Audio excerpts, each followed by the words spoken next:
Hi guys!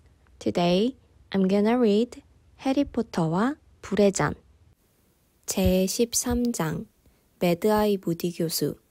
다음날 아침이 밝아오면서 비바람은 서서히 잦아들기 시작했다. 하지만 연회장의 천장은 여전히 어두컴컴했다.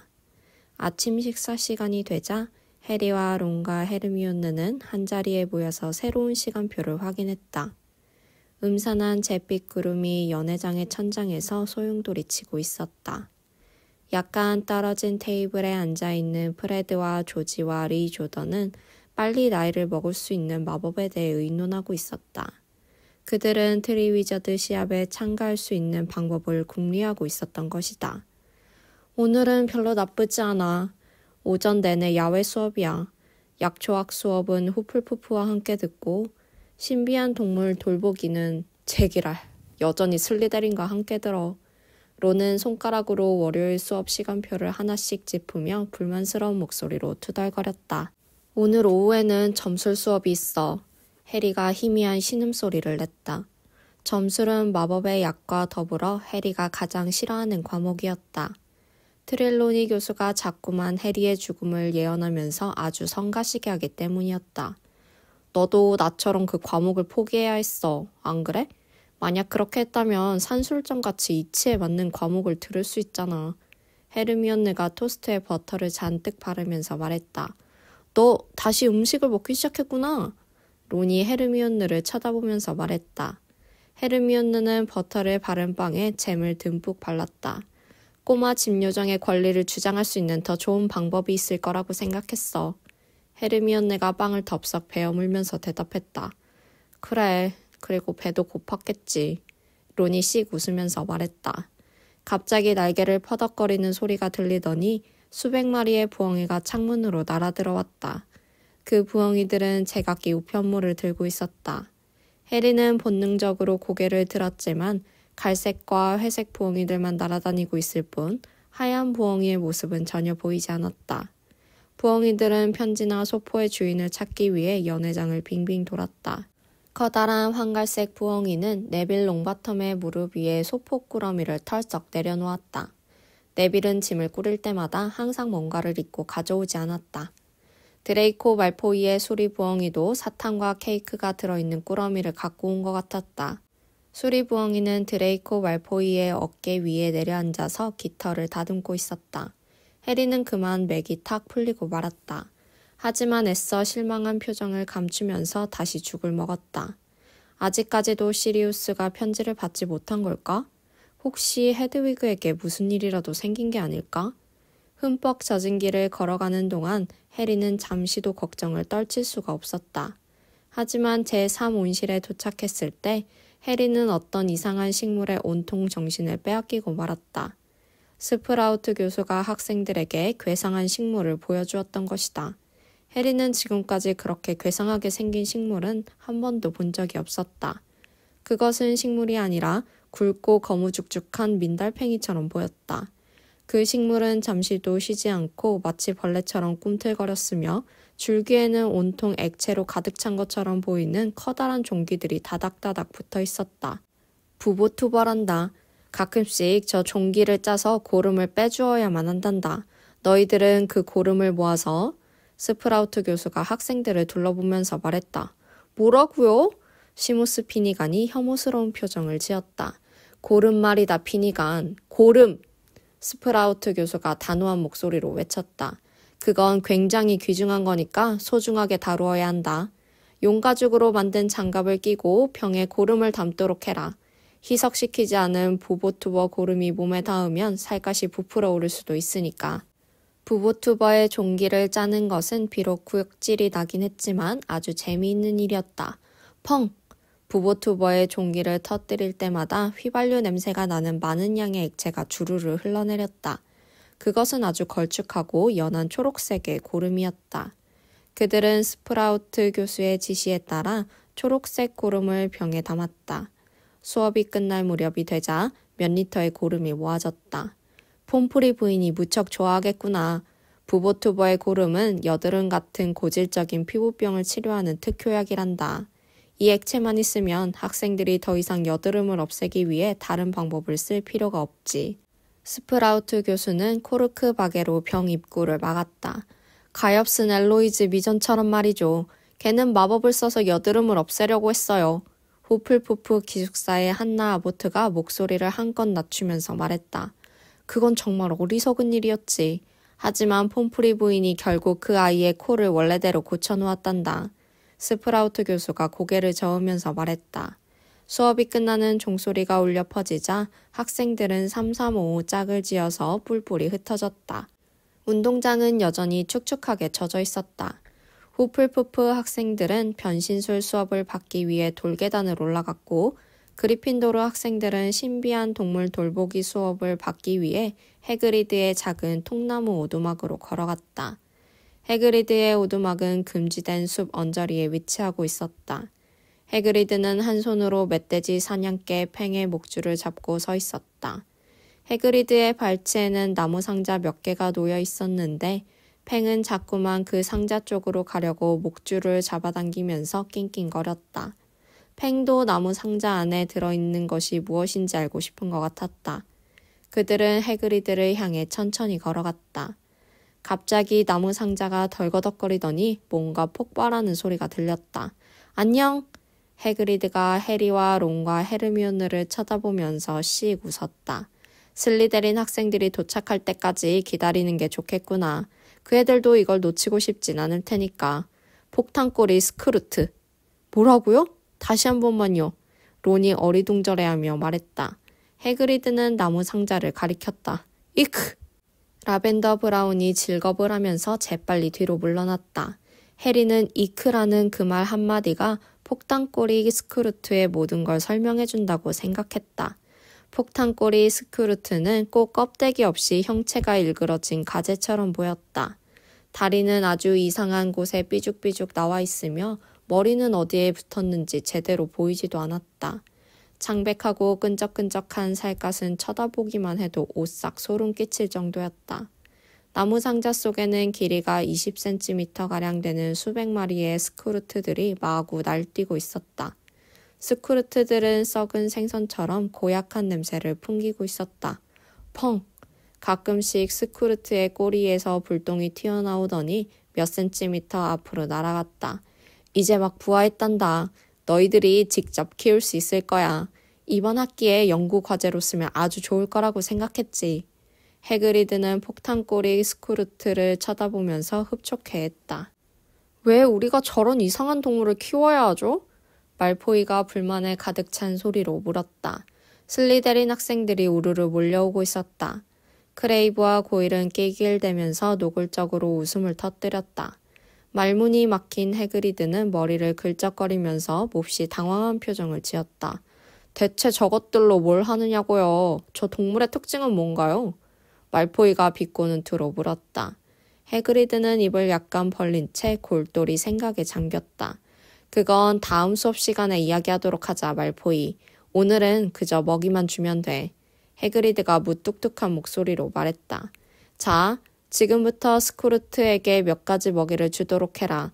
나도 스크루트를 길러본 적이 없어서 어떤 것을 좋아하는지 잘 모르고 있단다. 우선 개미 알과 개구리 간과 독 없는 뱀을 좀 먹이도록 해라. 어떤 것을 잘 먹는지. 조금 전에는 고름을 만지게 하더니 이제는... 시무스는 투덜거리면서 잔뜩 불평을 늘어놓았다. 해리와 론과 헤르미온느는 찌부러진 개구리 간을 집어들고는 조심스럽게 폭탄꼬리 스크루트에게 내밀었다. 만약 해그리드에 대한 깊은 애정이 없었다면 이런 짓은 절대로 하지 않을 것이다. 해리조차도 이런 일이 아무런 쓸모도 없다는 생각을 떨칠 수가 없었다. 왜냐하면 스크루트들은 입이 없는 것 같았기 때문이다. 아야! 적이 날 공격했어요. 10분가량 흐른 후에 갑자기 딘 토마스가 소리를 질렀다. 해그리드는 불안한 얼굴로 허둥지둥 토마스에게 다가갔다. 저 동물의 꼬리가 폭발했어요.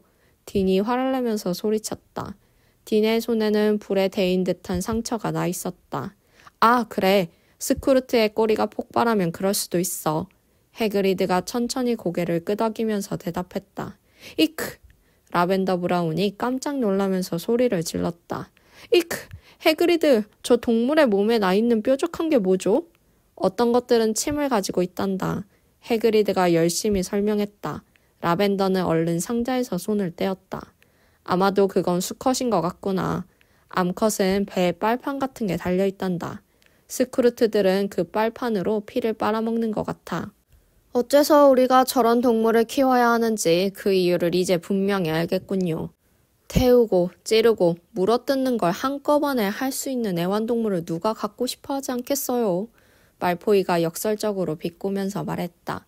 귀엽게 생기지 않았다고 해서 아무런 쓸모도 없는 건 아니야.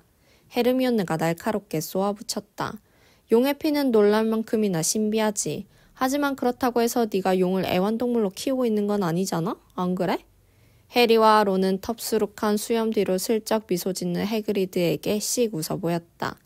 해그리드라면 애완용 용을 굉장히 좋아했을 거라는 걸 해리와 론과 헤르미온느는 너무도 잘 알고 있었기 때문이다. 그들이 1학년이었을 때 해그리드는 정말로 사나운 노르웨이 리즈백 용을 기른 적이 있었다. 해그리드는 그 용에게 노버트라는 이름까지 지어주었다. 해그리드는 괴물 같은 동물을 정말로 사랑하고 있었다. 치명적인 동물일수록 더욱더. 다행이야. 그래도 스크루트는 작잖아. 1시간 후에 점심 식사를 하기 위해 다시 성으로 올라가면서 론이 말했다. 물론 지금이야 그렇지. 하지만 그건 시간 문제야. 일단 어떤 걸 먹는지 해그리드가 알아내기만 하면 스크루트는 아마도 2미터까지는 자랄 거야. 헤르미온느가 어처구니 없다는 투로 말했다. 스크루트도 분명히 유용한 점이 있을 거야. 만약 스크루트가 배멀미나 뭐 그런 걸 고칠 수 있는 것으로 밝혀진다면 더 이상 아무런 문제도 되지 않을 거야. 안 그래? 론은 장난스러운 미소를 지었다. 내가 그저 말포이의 입을 다물게 하려고 그런 말을 했다는 사실을 너도 잘 알고 있잖아. 헤르미온느는 무거운 한숨을 내쉬었다. 사실 나는 그의 말이 옳다고 생각해. 가장 좋은 방법은 그것들이 우리 모두를 공격하기 전에 당장 짓밟아 버리는 거야. 그들은 그리핀도르 테이블에 앉아서 양고기와 감자를 먹었다. 헤르미온느는 닥치는 대로 음식을 입속에 쑤셔 넣었다. 해리와 론은 어안이 벙벙해서 헤르미온느를 물끄러미 바라보았다. 그런데 이게 꼬마 집요정들의 권리를 주장하기 위한 더욱 좋은 방법이니? 실컷 먹고 토하는 게? 론이 물었다. 아니야. 나는 그저 빨리 도서관으로 가고 싶을 뿐이야. 양배추를 잔뜩 물고 있던 헤르미온느가 입을 불룩하게 내밀면서 말했다. 뭐라고? 헤르미온느, 오늘이 바로 개학이야. 아직까지 숙제도 없잖아. 론의 두 눈이 휘둥그레졌다. 헤르미온느는 어깨를 으쓱거리더니 마치 오랫동안 굶주린 사람처럼 음식을 마구 집어먹었다. 그리고는 저녁 식사 때 보자 하며 자리에서 벌떡 일어나더니 쏜살같이 밖으로 나갔다. 다시 종소리가 울려서 오후 수업이 시작되었음을 알렸다. 해리와 론은 서둘러 북쪽 탑으로 향했다. 꼬불꼬불한 계단을 밟고 꼭대기까지 올라가자 은빛 사다리가 나타났다. 은빛 사다리는 천장에 있는 뚜껑문과 연결되어 있었다. 그들은 사다리를 타고 올라가서 트릴로니 교수의 방으로 들어갔다. 벽난로에서 흘러나오는 친근한 향기가 콧구멍을 간지럽히고 있었다. 창문에는 여전히 커튼이 쳐져 있었으며 짙은 붉은색 덮개가 덮인 등불에서 희미하게 흘러나오는 불구스름한 빛이 방 안을 가득 채우고 있었다. 공기는 숨막힐 듯이 후텁지근했다. 트릴로니 교수의 방에는 20개 정도의 작은 원형 탁자들이 있었으며 주위에는 무명천을 씌운 의자와 두터운 쿠션들이 어지럽게 흩어져 있었다. 해리와 론은 작은 원형 탁자를 향해 걸어갔다. 안녕. 갑자기 해리의 등 뒤에서 트릴로니 교수의 몽롱한 목소리가 들렸다. 해리는 깜짝 놀랐다. 얼굴에 비해서 너무 큰 안경을 걸친 비쩍 마른 트릴로니 교수는 해리를 만날 때마다 측은한 표정을 지었다. 트릴로니 교수가 주렁주렁 매달고 있는 목걸이와 귀고리와 팔찌가 벽난로의 불빛을 받아 반짝거렸다. 네 마음속에는 커다란 걱정이 있구나 얘야. 트릴로니 교수는 음울한 눈빛으로 해리를 쳐다보았다. 내 영적인 눈은 모든 걸 볼 수 있단다. 너의 용감한 얼굴 뒤에 숨어있는 괴로운 영혼까지도. 그런데 유감스러운 일이로구나. 수많은 시련들이 너를 기다리고 있다니. 아, 가엾어라. 가장 힘든 고난이. 네가 걱정하는 일이 정말로 일어날까 두렵구나. 어쩌면 네가 생각하고 있는 것보다 더 빨리. 트릴로니 교수는 아주 작은 목소리로 거의 속삭이듯이 말했다. 론은 불안한 눈으로 해리를 힐끗 쳐다보았다. 트릴로니 교수는 벽난로로 걸어가더니 안락의자에 앉아서 학생들을 마주보았다. 트릴로니 교수를 열렬히 숭배하고 있는 라벤더 브라운과 페르바티 패틸은 가장 앞자리에 있는 쿠션에 앉아 있었다. 여러분, 이제부터 별들의 운행을 연구하도록 하겠어요. 트릴로니 교수가 말했다. 점성술은 행성의 운행을 보면서 신비한 전조를 파악하는 일입니다. 행성의 운행을 통해 인간의 운명을 미리 판독할 수도 있습니다. 하늘의 이치를 이해할 수 있는 사람들만이 점성술의 세계로 들어갈 수 있습니다. 하지만 해리의 생각은 전혀 다른 곳에 가 있었다. 해리는 몹시 졸립고 나른했다. 벽난로의 불꽃에서 흘러나오는 향기가 해리의 머리를 몽롱하게 만들고 있었던 것이다. 점성술에 대한 트릴로니 교수의 말은 해리의 관심을 전혀 끌지 못했다. 하지만 해리는 조금 전에 트릴로니 교수가 한 말을 생각하지 않을 수가 없었다. 네가 걱정하는 일이 정말로 일어날까 두렵구나. 그러나 해리는 헤르미온느의 말이 맞다고 생각했다. 트릴로니 교수는 정말로 노련한 사기꾼이었다. 해리는 지금 아무런 두려움도 느끼고 있지 않았다. 글쎄, 혹시 시리우스가 체포되지는 않았을까 하는 두려움만 제외하고는. 트릴로니 교수가 뭘 할 수 있겠는가. 해리는 벌써 오래전부터 트릴로니 교수의 예언은 그저 운에만 맡기는 어림잡기라고 생각했다. 물론 지난 학기 말에 볼드모트가 다시 일어날 거라고 했던 트릴로니 교수의 예언을 제외한다면. 그때 트릴로니 교수의 예언은 그대로 적중했다. 해리가 그 당시의 상황에 대해 설명하자 덤블도어 교수는 트릴로니 교수가 정말로 몽한 상태에 빠졌던 것 같다고 말했었다. 해리! 론이 작게 해리를 불렀다. 왜? 문득 해리는 주위를 둘러보았다. 모든 사람들의 시선이 일제히 자신을 향해 있었다. 어느새 해리는 깜빡 졸고 있었던 것이다. 얘야, 난 네가 토성의 불길한 영향을 받고 태어났다는 말을 하고 있었단다. 트릴로니 교수가 해리를 노려보면서 말했다. 해리가 딴전을 피운 것에 몹시 화가 난 것 같았다. 조금 전에 무슨 말씀을 하셨죠? 어떻게 태어났다고요? 해리는 멀뚱멀뚱 트릴로니 교수를 쳐다보면서 물었다. 토성 말이다, 해리. 토성. 트릴로니 교수는 해리가 자기 말을 듣고도 전혀 동요하지 않자 몹시 약이 오른 것이 분명했다. 네가 태어나던 순간에 하늘에서는 토성이 확실히 그 힘이 강해지는 위치에 있었단 말이다. 너의 까만 머리카락과 빈약한 몸과 어린 시절에 겪었던 비극적인 사건들을 보면 내가 장담하건대 너는 분명히 한겨울에 태어났을 거야. 그렇지? 아니에요. 저는 7월에 태어났어요. 해리가 말하자 론은 푸 하고 웃음을 터뜨리다가 황급히 헛기침을 했다. 30분 후에 그들은 복잡한 원형 차트를 보면서 자신들이 막 태어나던 순간에 행성들이 어느 위치에 있었는지 그려넣는 작업을 하고 있었다. 그것은 수없이 많은 시간표를 참조하고 각도 계산을 해야 하는 아주 지루한 작업이었다. 난 여기에 해왕성이 2개 있어. 하지만 이럴 수는 없잖아. 안 그래? 한참 후에 해리가 잔뜩 찌푸린 얼굴로 자신의 양피지 조각을 내려다보면서 말했다. 아... 론이 영감에 잔뜩 도취된 트릴로니 교수의 목소리를 흉내내면서 대답했다. 하늘에 2개의 해왕성이 나타났다면 그건 안경을 낀 꼬마가 태어날 거라는 확실한 징조란다, 해리. 근처에서 작업을 하고 있던 시무스와 딘이 큰 소리로 낄낄거렸다. 하지만 다행스럽게도 흥분에 가득 찬 라벤더 브라운의 외침소리 때문에 트릴로니 교수는 론의 말을 듣지 못했다. 오, 교수님, 이걸 보세요. 제 성도에 이상한 행성이 하나 있어요. 어머나, 이게 뭐죠, 교수님? 그건 천왕성이란다, 얘야. 트릴로니 교수가 차트를 자세히 들여다보면서 말했다. 나도 천왕성을 한번 볼 수 있을까, 라벤더? 론이 또다시 트릴로니 교수를 흉내낸 목소리로 물었다. 그러나 불행하게도 이번에는 트릴로니 교수가 론의 목소리를 듣고 말았다. 수업이 끝났을 때 트릴로니 교수가 학생들에게 숙제를 왕창 내준 건 바로 그 때문인 것 같았다. 다음 달의 행성 움직임이 여러분에게 어떤 영향을 미치는지 상세히 분석해서 제출하도록 하세요. 오늘 여러분이 그린 차트를 참고로 해서 말이죠. 트릴로니 교수는 평소처럼 점잔을 빼는 우아한 모습이 아니라 맥고나걸 교수처럼 날카로운 목소리로 말했다. 다음 월요일까지 반드시 제출하도록 변명은 사양하겠어요. 늙은 박쥐 같으니라고. 계단을 내려가는 학생들 틈에 끼어 저녁 식사를 하러 연회장으로 가면서 론이 신랄하게 말했다. 그 숙제를 하려면 일주일 내내 걸릴 거야. 그건. 숙제가 맞니? 벡터 교수님은 숙제를 하나도 안 내줬어. 어느 틈에 그들 곁으로 다가온 헤르미온느가 명랑하게 말했다.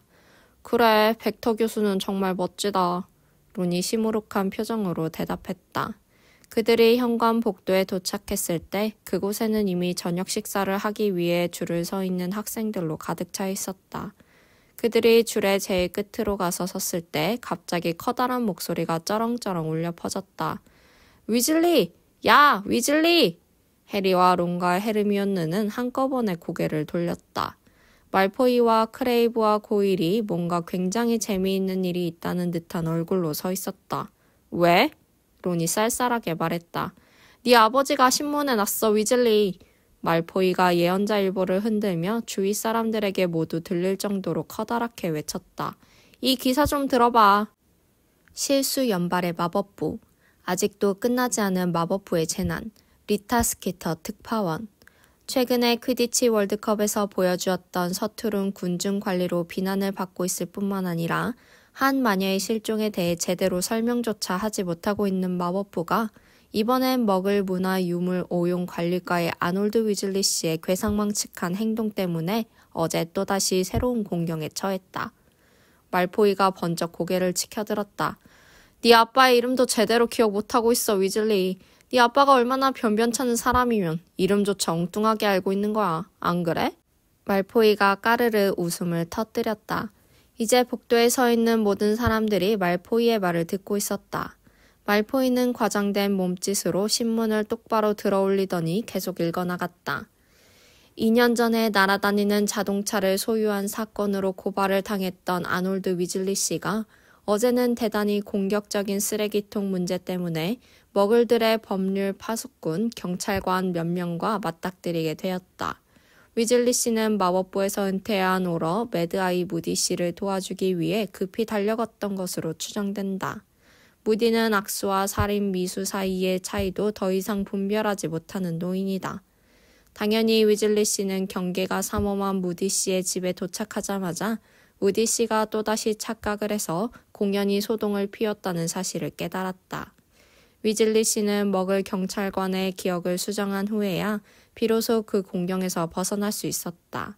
그러나 왜 그렇게 품위 없고 어쩌면 창피스럽기까지 한 일에 마법부가 휘말리도록 만들었냐는 예언자일보의 질문에는 침묵으로 일관하면서 답변하기를 거부했다. 그리고 사진도 있어, 위즐리. 말포이가 신문을 위로 들어올리면서 소리쳤다. 집 앞에서 찍은 네 부모 사진이야. 이걸 집이라고 부를 수 있다면 말이야. 네 엄마는 살을 좀 빼야겠다. 그렇지? 론은 분을 참지 못해 보르르 몸을 떨었다. 그 자리에 있던 사람들이 모두 론을 빤히 쳐다보고 있었다. 입 닥쳐, 말포이. 진정해, 론. 해리는 재빨리 론을 말렸다. 맞아. 이번 여름방학에 너는 그 집 식구들과 함께 지냈지? 안 그래, 포터? 어서 말을 해봐. 제 엄마가 정말로 이렇게 뚱뚱하니? 아니면 사진만 이런 거니? 말포이는 계속 빈정거리면서 론을 자극했다. 해리와 헤르미온느는 씩씩거리면서 말포이에게 당장이라도 대들듯이 버둥거리는 론의 망토를 꼭 붙잡고 있었다. 그런 네 엄마는 어때서, 말포이? 그 인상 좀 보라지. 네 엄마는 꼭 코 밑에 똥을 달고 다닌 것 같더라? 언제나 그런 거니? 아니면 너랑 같이 있을 때만 그런 거니? 해리가 통쾌하게 복수했다. 론은 10년 묵은 체중이 쑥 내려가는 기분이었다. 우리 엄마를 모욕하지 마, 포터. 말포이의 창백한 얼굴이 약간 붉은색으로 변했다. 그렇다면 그 돼지 같은 주둥이나 좀 닥쳐. 해리는 잠시 말포이를 노려보다가 뒤로 돌아섰다. 펑! 몇 사람이 비명을 질렀다. 해리는 뭔가 하얗고 뜨거운 것이 얼굴을 살짝 스치고 지나가는 것을 느꼈다. 해리는 요술지팡이를 잡기 위해 재빨리 망토 안으로 손을 집어넣었다. 하지만 미처 요술지팡이가 손에 닿기도 전에 다시 한번 펑 하는 소리가 들렸다. 그와 동시에 우렁찬 고함 소리가 현관복도를 쩌렁쩌렁 울렸다. 그만두지 못해 이 녀석아! 해리는 획 돌아다 보았다. 무디 교수가 다리를 절뚝거리면서 계단을 내려오고 있었다. 무디의 요술지팡이는 정확히 말포이가 서 있던 자리에서 벌벌 떨고 있는 흰 족제비를 겨냥하고 있었다. 잠시 무거운 침묵이 흘렀다. 무디 교수를 제외하고는 아무도 움직이는 사람이 없었다. 무디 교수가 천천히 고개를 돌리더니 해리를 바라보았다. 아니, 적어도 무디 교수의 정상적인 눈 하나만은 해리를 똑바로 바라보고 있었다. 하지만 다른 한 눈은 뒤통수 쪽으로 완전히 돌아가 있었다. 저 녀석이 너를 공격했니? 무디 교수가 으르렁거리듯이 말했다. 무디 교수의 나지막한 목소리는 어쩐지 귀에 거슬렸다. 네, 하지만 빗나갔어요. 해리는 조심스럽게 말했다. 가만 내버려두지 못해? 무디 교수가 버럭 호통을 쳤다. 네? 뭘요? 해리가 영문을 몰라 물었다. 너 말고 저 녀석 말이다. 무디 교수는 느릿느릿 뒤로 돌아서더니 흰 족제비를 잡으려고 하다가 그만 꼼짝도 하지 않고 가만히 서 있는 크레이브를 가리켰다. 무디 교수의 굴러다니는 눈은 등 뒤에서 벌어지는 일까지도 낱낱이 파악할 수 있는 신비한 힘을 가지고 있는 것 같았다. 무디 교수는 다리를 절뚝이면서 크레이브와 고일과 흰 족제비를 향해 서서히 다가가기 시작했다. 흰 족제비가 끽끽거리는 소리를 내면서 지하교실 쪽으로 달아났다. 그럴 순 없지. 무디 교수는 다시 요술지팡이를 들어올리더니 흰 족제비를 겨냥했다. 그러자 흰 족제비가 허공으로 3m 정도 날아올랐다가 찰싹 바닥으로 떨어지더니 다시 한번 허공으로 튀어올랐다. 난 상대방의 등 뒤에서 공격하는 녀석들을 좋아하지 않아. 무디 교수가 화를 내면서 소리쳤다. 흰 족제비는 고통스럽게 끽끽대면서 점점 더 높이 튀어오르고 있었다. 그런 행동은 아주 비열하고 비겁하고 더러운 놈들이나 하는 짓이야. 흰 족제비는 다리와 꼬리를 무기력하게 흔들면서 다시 허공으로 높이 솟아올랐다. 앞으로 그런 짓은 절대로 하지 마. 흰 족제비가 돌바닥으로 떨어졌다가 다시 허공으로 튀어오를 때마다 무디 교수는 한마디씩 목소리에 힘을 주면서 말했다. 무디 교수님! 갑자기 충격으로 가득 찬 목소리가 들렸다. 맥고나걸 교수가 두 팔에 책들을 하나를 안고 대리석 계단을 내려오고 있었다. 안녕하시오, 맥고나걸 교수. 무디 교수는 흰 족제비를 더욱 높이 튀어오르게 하면서 태연히 말했다. 지금 뭘 하고 계시는 거예요? 맥고나걸 교수가 깜짝 놀라서 물었다. 맥고나걸 교수는 잠시도 쉬지 않고 허공으로 튀어오르는 흰 족제비에게서 눈을 떼지 못하고 있었다. 가르치고 있소. 무디 교수가 무뚝뚝하게 대답했다. 가르치다뇨. 무디 교수님, 저게 학생인가요? 맥고나걸 교수는 거의 비명을 지르고 있었다. 팔에 들고 있던 책들이 후두둑 바닥에 떨어졌다. 그렇소. 안 돼요! 맥고나걸 교수는 허둥지둥 계단을 내려오더니 자신의 요술지팡이를 빼들었다. 잠시 후에 딱 소리와 함께 복도 바닥에 쓰러져 있는 드레이코 말포이의 모습이 다시 나타났다. 매끄러운 금발이 빨갛게 달아오른 말포이의 얼굴을 뒤덮고 있었다. 무디 교수님, 우리는 절대로 학생들에게 벌을 주는데 변신술을 이용하지 않습니다. 덤블도어 교수님이 분명히 말씀드렸을 텐데요. 맥고나걸 교수가 기운이 쭉 빠진 목소리로 말했다. 그렇소. 아마도 말했을 거요. 하지만 이 녀석의 못된 버르장머리를 고치려면 약간의 충격이 필요할 것 같아서. 무디 교수는 태연한 표정으로 턱을 긁적거렸다. 무디 교수님, 우리는 방과 후에 혼자 남겨두는 벌을 줍니다. 아니면 잘못을 저지른 학생의 기숙사 담당 교수에게 말을 하거나요. 알겠소. 이제부터 나도 그렇게 하리다. 무디 교수가 아주 혐오스러운 눈빛으로 말포이를 뚫어지게 바라보면서 대답했다. 고통과 굴욕감으로 눈물을 줄줄 흘리고 있던 말포이는 징후스러운 눈으로 무디 교수를 노려보면서 우리 아버지 어쩌고 저쩌고 하는 말을 중얼거렸다. 오, 그래? 무디 교수는 다리를 절뚝거리면서 말포이를 향해 걸어갔다. 목발이 부딪히는 둔탁한 소리가 복도에 울려 퍼졌다. 나는 옛날부터 네 아버지를 잘 알고 있단다, 얘야. 네 아버지에게 무디 교수가 아들을 열심히 감시하고 있다고 하거라. 지금 내가 한 말을 네 아버지에게 똑똑히 전해야 한다. 자, 너의 기숙사 담당 교수는 스네이프 교수겠지? 그렇지? 네. 말포이가 잔뜩 심통이 나서 대답했다. 역시 내 오랜 친구지. 무디 교수가 거칠게 말했다. 나도 스네이프 교수와 이야기를 나누게 되기를 학수고대하고 있었지. 자, 어서 가자. 무디 교수는 말포이의 팔을 잡더니 지하교실로 발걸음을 옮겼다. 맥거나걸 교수는 잠시 동안 걱정스러운 눈길로 그들의 뒷모습을 바라보았다. 그리고 요술지팡이를 휘둘러서 바닥에 떨어진 책들을 다시 팔 안으로 불러들였다. 내게 말 시키지 마. 얼마 후에 그들이 그리핀도르 테이블에 앉았을 때 론이 해리와 헤르미온느에게 조용히 말했다. 방금 일어났던 일로 모두들 수군거리느라 연회장은 온통 시끌벅적했다. 왜 그러니? 헤르미온느가 의아스러운 표정을 지었다. 이 장면을 내 기억 속에 영원히 새겨두고 싶단 말이야. 론은 지그시 눈을 감았다. 론의 얼굴에는 기세등등한 표정이 가득했다. 드레이코 말포이, 정신없이 튀어오르는 흰 족제비. 해리와 헤르미온느는 활짝 웃음을 터뜨렸다. 헤르미온느는 커다란 그릇에 잔뜩 담긴 쇠고기 캐서롤을 개인 접시에 조금씩 덜어서 해리와 론에게 나누어주며 말했다. 하지만 정말로 말포이가 다칠 수도 있었어. 맥거나걸 교수가 막은 게 천만다행이었지. 헤르미온느, 너는 내 인생 최고의 순간을 망치고 있어. 론이 다시 눈을 번쩍 뜨면서 소리쳤다. 헤르미온느는 약간 짜증스러운 소리를 내더니 전속력으로 음식을 먹어대기 시작했다. 설마 오늘 저녁에도 도서관에 가려는 건 아니겠지? 해리가 물었다. 가야 해. 할 일이 많아. 헤르미온느가 입안에 음식을 잔뜩 쑤셔 넣으면서 대답했다. 하지만 벡터 교수는 숙제를 내지 학교 공부를 하려는 게 아니야. 5분도 되지 않아서 접시를 다 비운 헤르미온느는 황급히 연회장을 떠났다. 헤르미온느가 자리를 뜨자마자 프레드가 다가오더니 빈자리에 앉았다. 무디 교수 말이야. 굉장히 멋진 분이지? 프레드가 씩 웃으면서 말했다. 그 이상이야. 조지가 프레드의 맞은편에 앉으면서 맞장구를 쳤다. 최고야. 쌍둥이 형제의 단짝 친구인 리 조던이 조지의 옆자리에 앉으면서 한마디 거들었다. 우리는 오늘 오후에 무디 교수의 수업을 들었어. 리가 해리와 론을 쳐다보면서 말했다. 어땠어? 해리가 호기심이 어린 목소리로 물었다. 프레드와 조지와 리는 서로 의미심장한 눈길을 주고받았다. 그런 수업은 난생 처음이었어. 프레드가 어깨를 으쓱했다. 그 사람은 알고 있었어. 리는 약간 흥분한 것 같았다. 뭘?